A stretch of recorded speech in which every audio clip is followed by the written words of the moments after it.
Hi friends, I'm Felicia. Welcome back to my channel.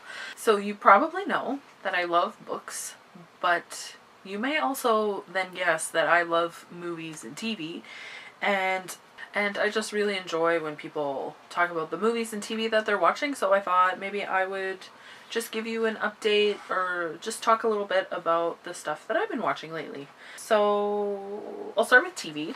A few months back, Chris and I started watching Brooklyn Nine-Nine on Netflix from the beginning so that we would be refreshed and caught up for when season 5 came.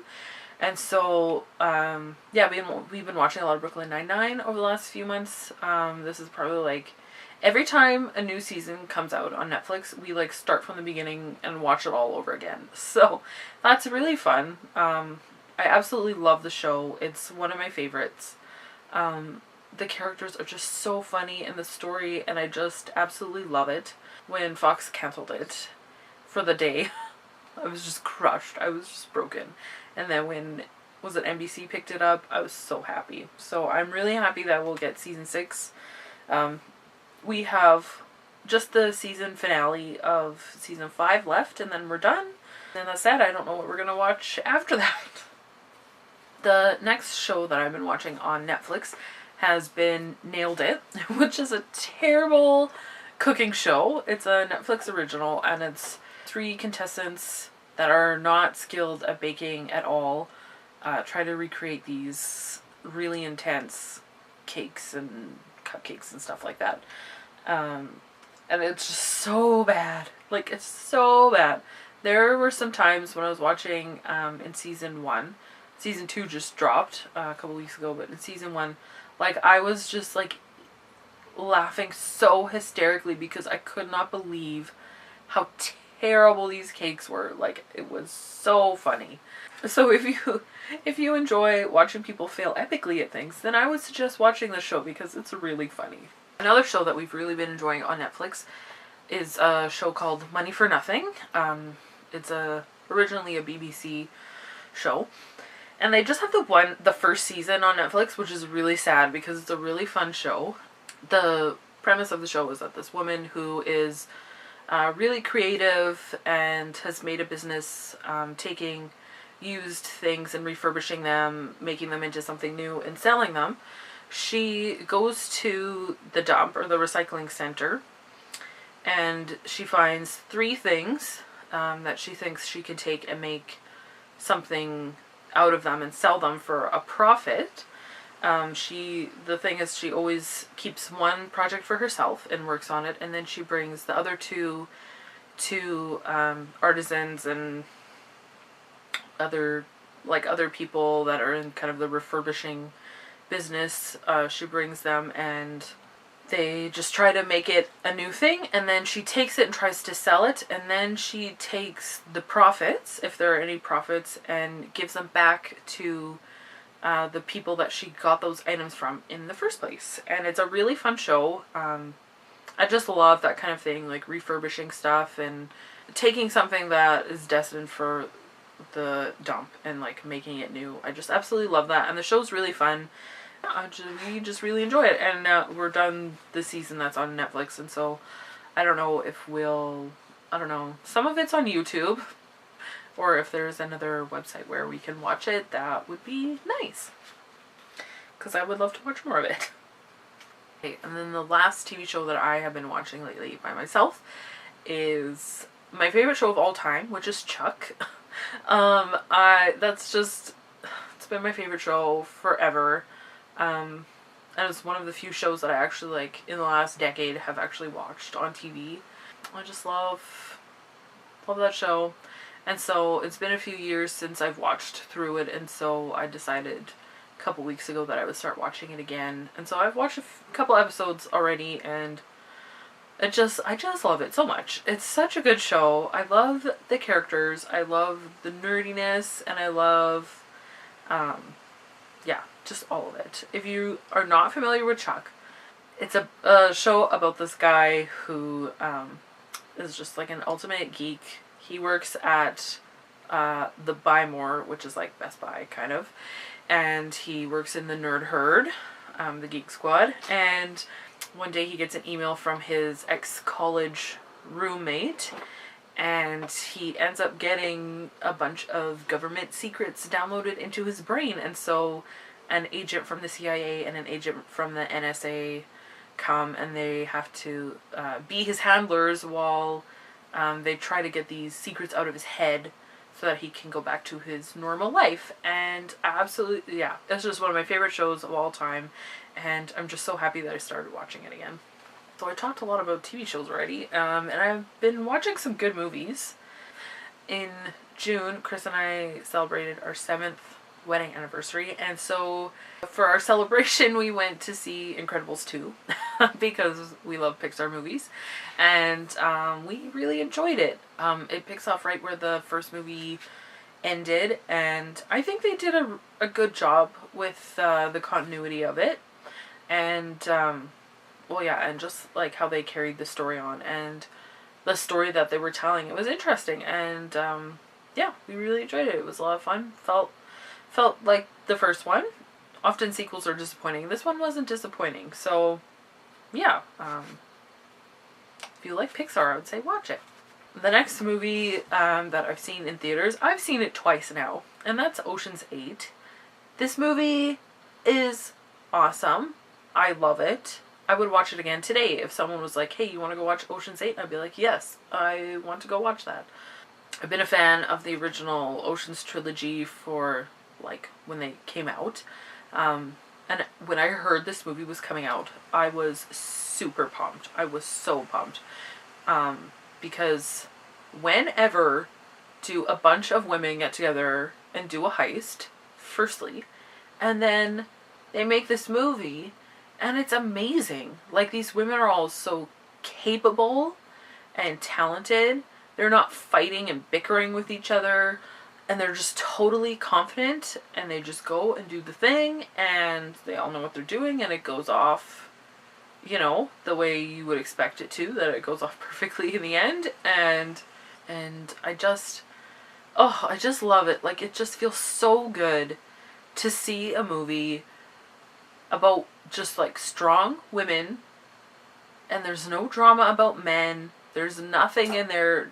It's just like women doing their thing, and I absolutely love it, and I'm just so happy that we're getting more and more movies like this. I just loved it. So I would very much recommend you go see that movie. Recommend me books about heists, especially books that feature women in heists, because I love that. Chris and I have kind of an ongoing project to watch all of the Studio Ghibli movies. So every couple months we'll buy the next one that we want to watch on Blu-ray and watch it. And so this last one that we watched was Whisper of the Heart, and we really liked it. That one is super cute, and yeah, it was so good. The main character is just like this bookworm that loves reading. She notices in these books that she's taking out from the library that there is a boy whose name is always the name above hers on the library card, because it's like old and they have the library cards where you write your name in the book. And so she wants to find out who this guy is who's reading all the same books as her, and it's just like this super cute contemporary-ish story, and it just was so sweet and so heartwarming, and I really enjoyed it. And there's kind of a sequel, I think, or like a story in the story, called The Cat Returns, and I really want to watch that one next. I think that'll be the next one that we get. I mean, it's about a cat, so yeah, of course I want to watch it. At the beginning of this last week, Chris convinced me to watch The Dark Crystal, which is a DVD that he's owned for years and years, and I've never watched, and I never saw that movie when I was a kid. And it was an 80s sci-fi made by Jim Henson, who does the Muppets, and so this whole movie is just puppets. Like, there's no humans in this movie. All of the characters are puppets, and so that part was kind of cool. I thought the way that they told the story with the puppets and like the props and everything, I thought that was done really well. considering it was the 80s and was all puppets. I think we're a bit spoiled with our CGI technology now. But like considering what they had for the time, I think it was done really well. The story was kind of meh for me, and like the voice acting wasn't great. I guess I'm glad that I watched it. It's like a classic sci-fi thing, and so yeah, no, I've seen it. It wasn't amazing, but let me know if you watched this movie as a kid, because I didn't even hear about it until I was an adult. So yeah, I don't know. I was a bit sheltered as a child. Okay, and then the last movie that I watched, and we just watched this a couple days ago, and that was How It Ends, which is a Netflix original. And that one stars Theo James, aka Thor from the Divergent movies, and Forrest Whitaker. It is an apocalyptic movie, which you know I love an apocalyptic story. But the reason that we watched it is because they actually filmed it in Winnipeg and the surrounding area, and they filmed a scene in my town at a defunct grocery store gas bar. And yeah, so we just wanted to watch it because of that. We wanted to see our town in a movie. Yeah, that was fun. It was like kind of weird to see a place that I've been so many times, and then it's like a scene. It's a set in a movie. Like, it was so weird. The movie itself was very disappointing. The actors were good, but the actual plot was very weak. It's about this guy who lives in Seattle with his girlfriend, and he goes to Chicago to visit her parents, and probably a business trip too, I don't remember. But he visits her parents while he's there, and then the next day he's gonna get on a plane and go back home, and then he's talking to his girlfriend, and basically when he's talking to his girlfriend on the phone, they're FaceTiming, and the apocalypse hits. And so he and his girlfriend's dad are trying to get to Seattle to make sure she's okay and to get her safe. Like, it started off interesting, but then it just kind of, the story kept forgetting its own rules, if that makes sense. Like, you know, when you watch a movie and you're like, okay, so people do this but not this, and like these things kind of go hand in hand, and I don't know, like, it felt really inconsistent. The lighting department, however, nailed it. It was beautifully shot. There were so many just beautiful scenes where the lighting was just like, oh, it was so good. There was so much swearing.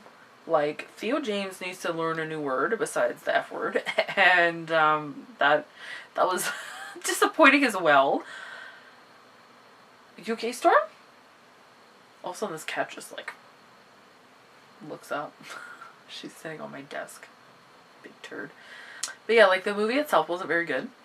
But I mean, I guess I'm kind of glad that we watched it, because now we've seen it, and now we can be like, yeah, I watched that, and it was filmed where I live.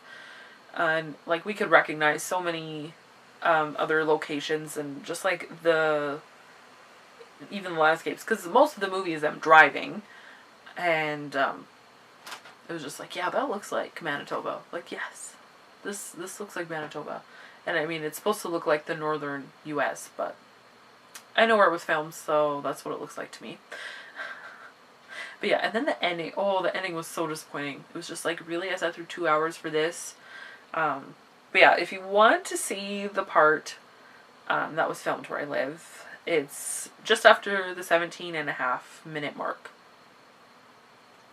And then the scene where they're at the gas station, that was filmed where I live. So that was fun to see. Anyways, yeah, so those are the things that I have been watching lately. If you've seen any of these things, let me know. And yeah, I love to talk about books, and I love to talk about movies and TV. So if you have any thoughts to share, leave them down below.